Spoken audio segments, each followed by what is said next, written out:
So tip number one is don't book anything on the days that you are taking a ferry, because it is not uncommon for there to be a very large delay. Tip number two is that it's never too early to eat cake for breakfast.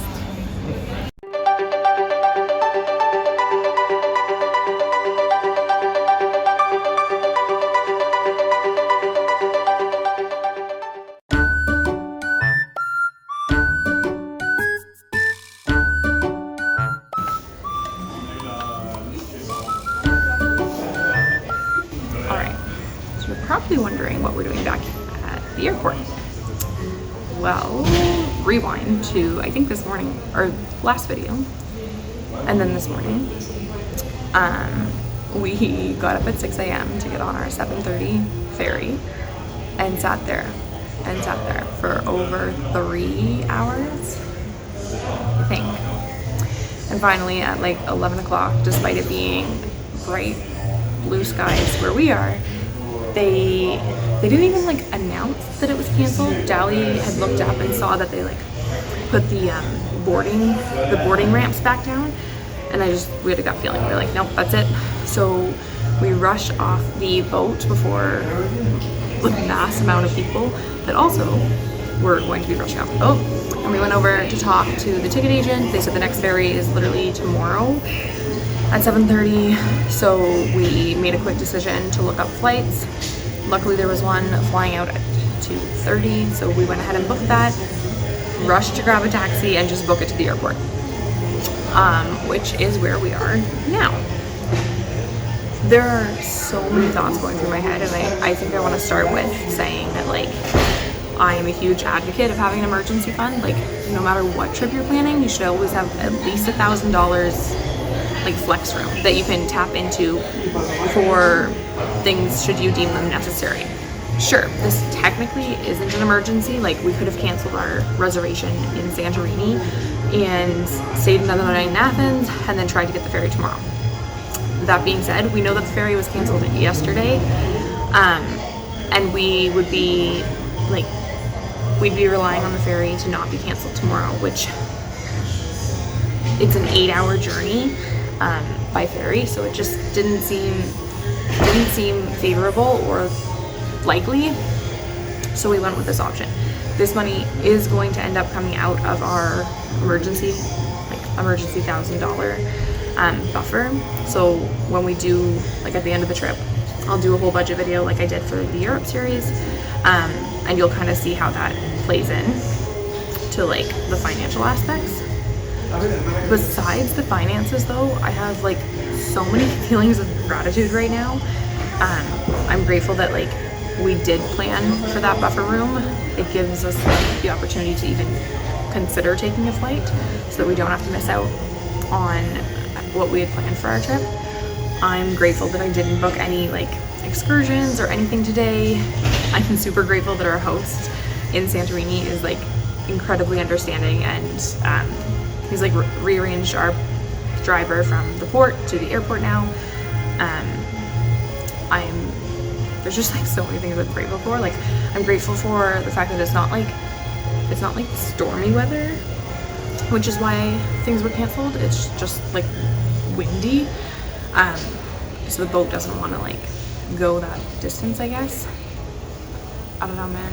So many things I'm grateful for. Like I'm grateful that we ended up, because we considered not getting data plans for for Greece in general, because we wanted to make sure to like really enjoy our time and kind of like digital detox. But we decided, like, we got a good deal and we decided to both get them, which allowed us to have the data to like go ahead and book the flights right then and there at the ferry terminal. I'm grateful that a taxi literally showed up that we could just hail down ASAP. Just everything, like the timing of the flights, that we had time to get here, had time to go through security, all that. I don't know, it's just a lot of gratitude, and like things like this happen. Like it's not necessarily like the ferry's fault. I mean, I think they could have handled things better, but it's not their fault that there's bad weather. It's not on us, it's not on like anyone, but it's things that you have to plan for. And I will say that like I'm much more composed now than I was. Like the stress kind of got to me. There were tears shed. But we're here. And now we wait for our flight. And yeah. Fingers crossed things go smoother here on out. And we get out of an 8-hour ferry. Like, we're pretty much going to arrive around the same time that we would have arrived on the ferry.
Well, we survived. We made it to Santorini despite the ferry kerfuffle and then the airline delay. So it is about 5 o'clock, but before we unpack and get ready for dinner, I thought I would give you a little hotel tour, room tour. You'll see what I mean. Starting off, when we come through the door, we have this little kitchen dining area. Apparently they're going to come and make breakfast in the morning. At least that was my understanding. Could be wrong. And through here we have the bathroom.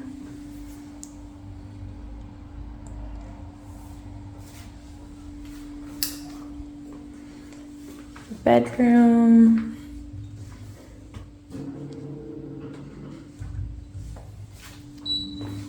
And then a little stairway here, which leads up to this little loft for our kids' room. I love the detailed like artistry, like from the wall, even up to the lampshade. But the best part is probably the view.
I got up and I can't get down.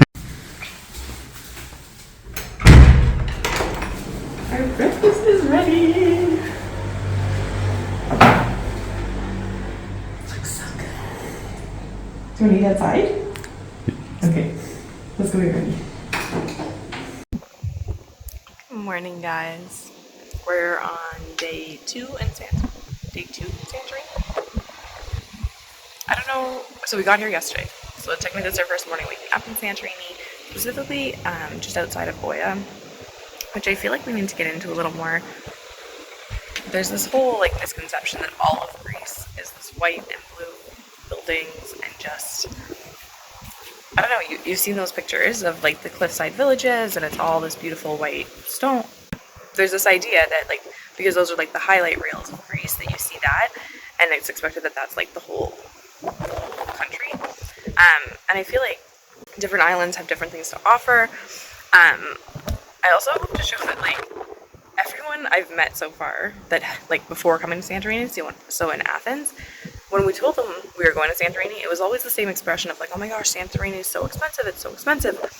And again, if you're staying like downtown Oia, which I'm gonna flip the camera in a second to show you just like how, not small, I mean small, really. Like, what portion of the island is actually Oia? If you're staying like down there on the cliffs, yes, it can get ridiculously expensive.